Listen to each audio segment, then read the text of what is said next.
धर्म नगरी कुरुक्षेत्र। यहाँ का कण कण सत्य, धर्म और कर्तव्यों के प्रति निष्ठा का प्रतीक है। 48 कोस में फैला यह क्षेत्र धर्म का संदेश देने के लिए लड़े गए दुनिया के सबसे बड़े युद्ध का गवाह है। हर इलाका महाभारत काल की एक कहानी है।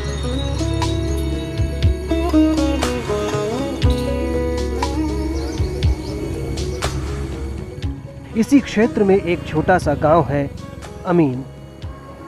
ये वही जगह है जहां अर्जुन के बेटे अभिमन्यु को वीर गति प्राप्त हुई। इसीलिए इस गांव को अभिमन्युपुर के नाम से जाना जाता था। कहा जाता है कि यहाँ द्रोणाचार्य ने एक किले पर चक्रव्यूह रचा था। इसे अभिमन्यु किला के नाम से भी जाना जाता है। बताया ये भी जाता है कि इसी गांव के तालाब के मुहाने पर कर्ण के रथ का पहिया युद्ध करते समय धंस गया था, जिसके चलते कर्ण की मृत्यु हुई थी। अमीन गांव में लास्ट गेट से चक्रव्यूह का बनाया गया था। वो गेट में आगे ये इस गांव में आगे मरे थे। 8 कोस में लड़ते लड़ते लास्ट गेट में आ गए। यहाँ इनका वध हुआ। तो ये ऊंचे ऊंचे जितने भी टिल्ले हैं ना, ये सब चक्रव्यूह का है। नीचे घसिया है, ऊपर बसात हो गई। अभी तो कोई चिन्ह है नहीं। एक कुई है जिसको अमृत कुई बोलते थे, उसमें अमृत निकलता था। वहाँ किले पर ही है वो। अभी तो 8 जी लोगों ने। अभिमन्यु किले पर बताया जाता है कि यहाँ एक कुआं हुआ करता था। कहा जाता है इस कुएं से दूध निकलता था।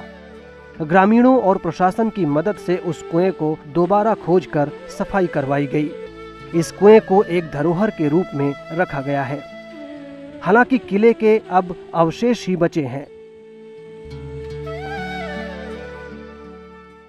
इसी गांव में अदिति तीर्थ नाम से एक और धार्मिक स्थल है, जिसमें लोगों की काफी आस्था जुड़ी हुई है। बताया जाता है कि यहाँ ऋषि अदिति ने 1800 साल तपस्या की थी।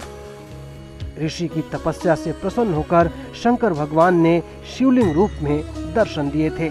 मान्यता ये है कि यहाँ जो कुंड बना हुआ है, इसमें स्नान करने से महिला बलवान पुत्र को जन्म देती है।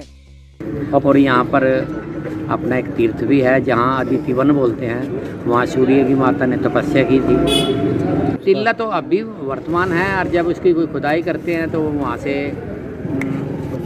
1 बाई 1 फुट की ईंटें निकलती हैं, और उनके ऊपर पंजे के निशान भी होते हैं। कई लोग ले जाते हैं उन ईंटों को यहाँ से। हजारों साल से अभिमन्युपुर के ग्रामीण खुद को अभिमन्यु के गांव का निवासी बताते हैं। यहाँ के बुजुर्ग कर्ण, द्रोणाचार्य और उनके किले पर बनाए गए चक्रव्यूह से जुड़ी सैकड़ों कहानियां सुनाते हैं। इन कहानियों में कितनी सच्चाई है ये तो नहीं पता, लेकिन ये जरूर है कि यहाँ मौजूद चिन्ह इन कहानियों पर विश्वास करने को मजबूर कर देते हैं। Bureau report, ETV Bharat. 2400 घंटे लगातार खबरें देखने के लिए डाउनलोड करें ईटीवी भारत ऐप।